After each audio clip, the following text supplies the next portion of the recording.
In this session, we'll be discussing about embalming. First, we'll start with the terminology. Decay. Decomposition of proteins by enzymes of aerobic bacteria. Putrefaction. Decomposition of proteins by the action of enzymes from anaerobic bacteria. Then decomposition, the breakdown of compounds into simpler substances by the action of microbial and or autolytic enzymes. Preservation, the science of treating the dead human body or any organic material chemically so as to temporarily inhibit decomposition. Preservative, chemicals which inactivate saprophytic bacteria, render unsuitable for nutrition the media upon which such bacteria thrive, and which will arrest decomposition by altering enzymes and lysins of the body, as well as converting the decomposable tissue to a form less susceptible to decomposition. Definition of embalming. It's a process of chemically treating the dead human body to reduce the presence and growth of microorganisms, retard organic decomposition, and restore an acceptable physical appearance. Composition of an ideal embalming fluid. The ingredients: formalin, which is a preservative, around 1.5 liters; sodium borate, which is a buffer, around 600 grams; sodium citrate, which acts as anticoagulant, around 900 grams; glycerin, which is a wetting agent; then sodium chloride; then eosin, soluble wintergreen, and water as a vehicle. So total volume making up to 10 liters. Types of embalming. Based on whether the embalming fluid is injected: arterial embalming, cavity embalming, hypodermic embalming, surface embalming. Arterial embalming can be used to prepare general or localized body region. A limb or an entire body can be arterially embalmed. It is used with both autopsied and unautopsied remains. You can see here the forceps are inserted into the jugular vein to allow for blood drainage.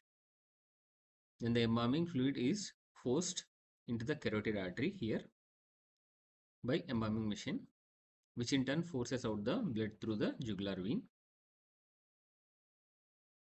So this is one type of embalming machine. This is another type of embalming machine. Arterial embalming is also referred to as capillary embalming. 85% of the body's blood is contained in the capillaries.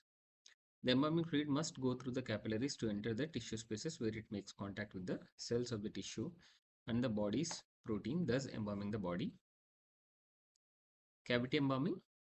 Cavity embalming is performed after arterial embalming. It is the direct treatment of the body cavities. Those cavities which are useful for cavity embalming are abdominal, thoracic, and pelvic. You can see here cavity embalming being performed, the abdominal cavity. The process is carried out by aspirating the cavity and then filling it with concentrated chemicals. The trocar is the instrument used in the cavity embalming process. The purpose of cavity embalming is to reach the hollow organs that are not penetrated by the arterial embalming solution. Cavity embalming may be performed more than once on a body in the case of purge or powder. Hypodermic embalming. Hypodermic embalming is the subcuticular injection of suitable preservative chemical directly into the tissues. It is accompanied by use of a syringe and needle or an infant or standard trocar. The treatment area can include fingertips, the cavity walls of an autopsied body, or a limb that won't accept arterial embalming. Surface embalming. Surface embalming is the application of an embalming chemical directly to the surface of the tissues. The chemicals are applied with an aerosol spray or painted on with a brush using a liquid or gel, and can even be applied using cotton as a surface compress. Areas that are surface embalmed can be under the eyelids, the cavity walls in autopsied bodies, underneath the cranial scalp when a cranial autopsy has been performed. So now we'll see the standard technique or the common situation what we are doing embalming daily. It is embalming the unautopsied adult body. Although these steps vary from one embalmer to another, this is a good list to get you started. As you begin to practice embalming, you will develop your own style. You will learn different steps from different embalmers. So unautopsied adult body, the first step, removal of all clothing and record any personal materials such as ring, watch and dentures. Remember that if a family wants the clothing back, you must first wash it before returning it. Disinfect the body with a droplet spray or disinfectant solution. Disinfect and clean all of the body orifices with the solution and swab them clean. Position the body. Relieve any rigor mortis simply by manipulating the area with the rigor. Wash the body with a germicidal soap. Is the time to clean underneath the nails. Cleaning the nails after the arterial injection can cause the skin to tear. Shave the facial hair, scalp hair properly. Close the mouth.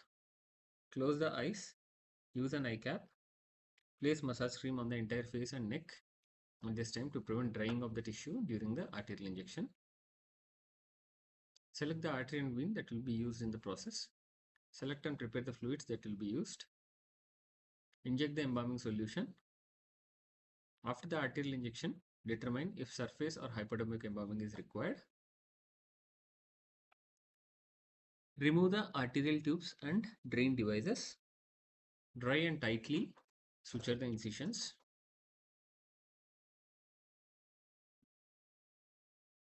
Aspirate the body cavities. Inject the cavity with the cavity fluid. Check all the surfaces for features of successful embalming. If needed, do hypodermic or surface embalming. Now, this concludes the traditional formaldehyde embalming.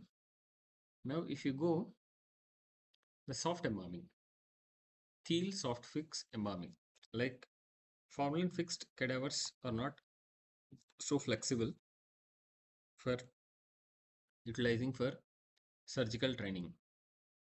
So that's why in 1990, Professor Walter Thiel developed a soft embalming technique in which cadavers will be lifelike, soft and flexible. So here there are two solutions, solution A and solution B.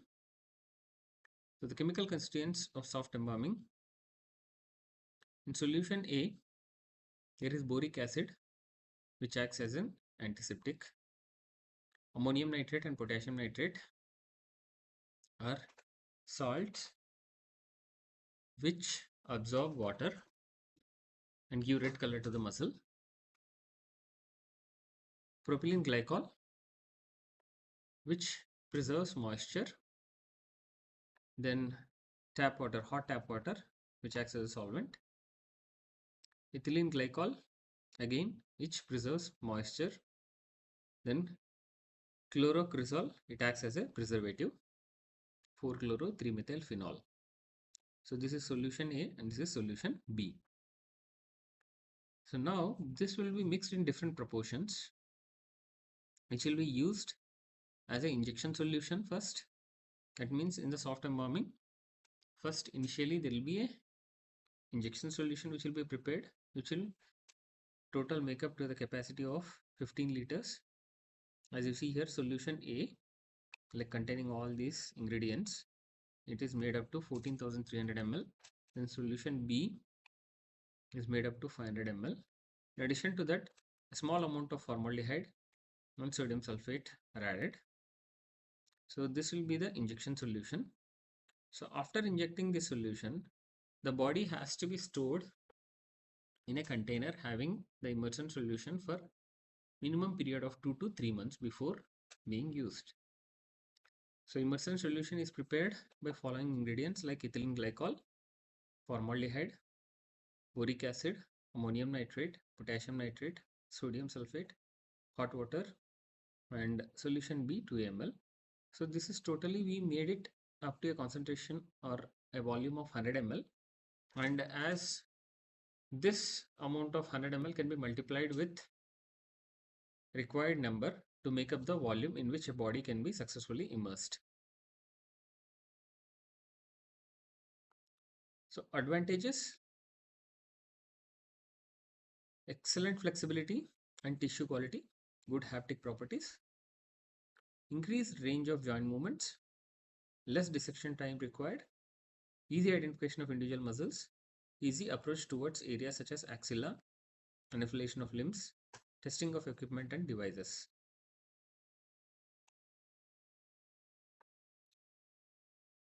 Then if you see here, disadvantages are high cost, short lasting, like only for 36 months. If you see formalin fixed cadavers, they will last for even 10-15 years. Then muscular disintegration, difficulty in handling the organs because of increased pliability. So loss of anatomical impressions and landmarks, absence of normal living physiological spaces. The average age and health of the donated cadavers also determines the process of embalming and its effect. Artifacts caused by the embalming process. So surgical procedures, like if we see with respect to surgery and obstetrics and gynecology department, so the following laparoscopic procedures can be performed easily, like cholecystectomy, rhinoplasty, appendectomy, endothoracic procedures, then airway management, ultrasound guided regional anesthesia and analgesia, arthroplasty, arthroscopy, pelvic surgical approaches, hand surgery, fascioplasty, rhinoplasty, temporal bone dissection, laryngoplasty. Then endoscopic procedures like skull-based surgical approaches, minimal access spinal surgeries, pain management procedures, tube thoracostomy, cricothyroidotomy, skin grafting, vascular repair, nerve and tendon repair, ear reconstruction, cadaveric liver harvesting for transplantation, oral maxillofacial surgeries.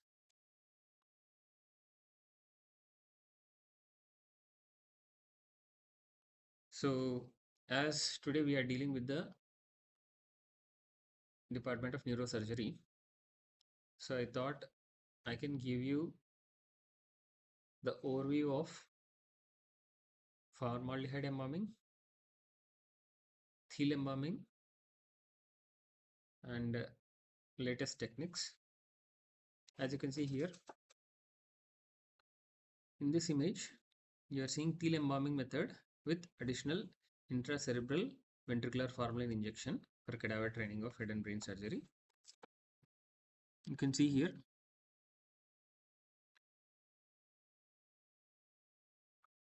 so thiel embalming fluid is being injected, and here you can see they are preparing for formalin injection into the cerebral ventricles.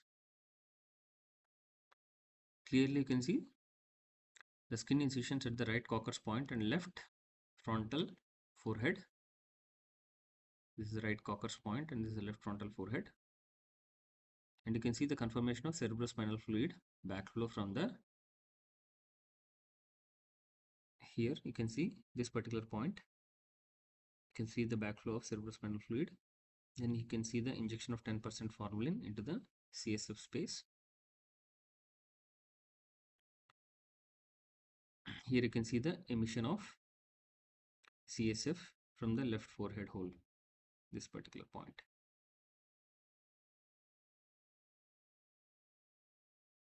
Now if you see the outcome, see here, this is the formalin model, this is the thiel soft embalming, and this is the thiel soft embalming along with intraventricular injection of formalin.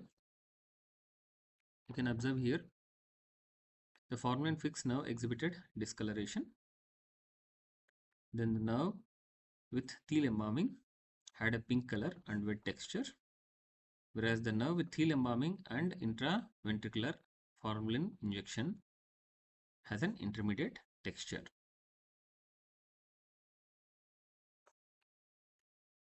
So thiel embalming with TAF reveals adequate deployment of deep surgical field. Here you can see here clear surgical field view is available in thiel embalming with formalin injection into the cerebral ventricles.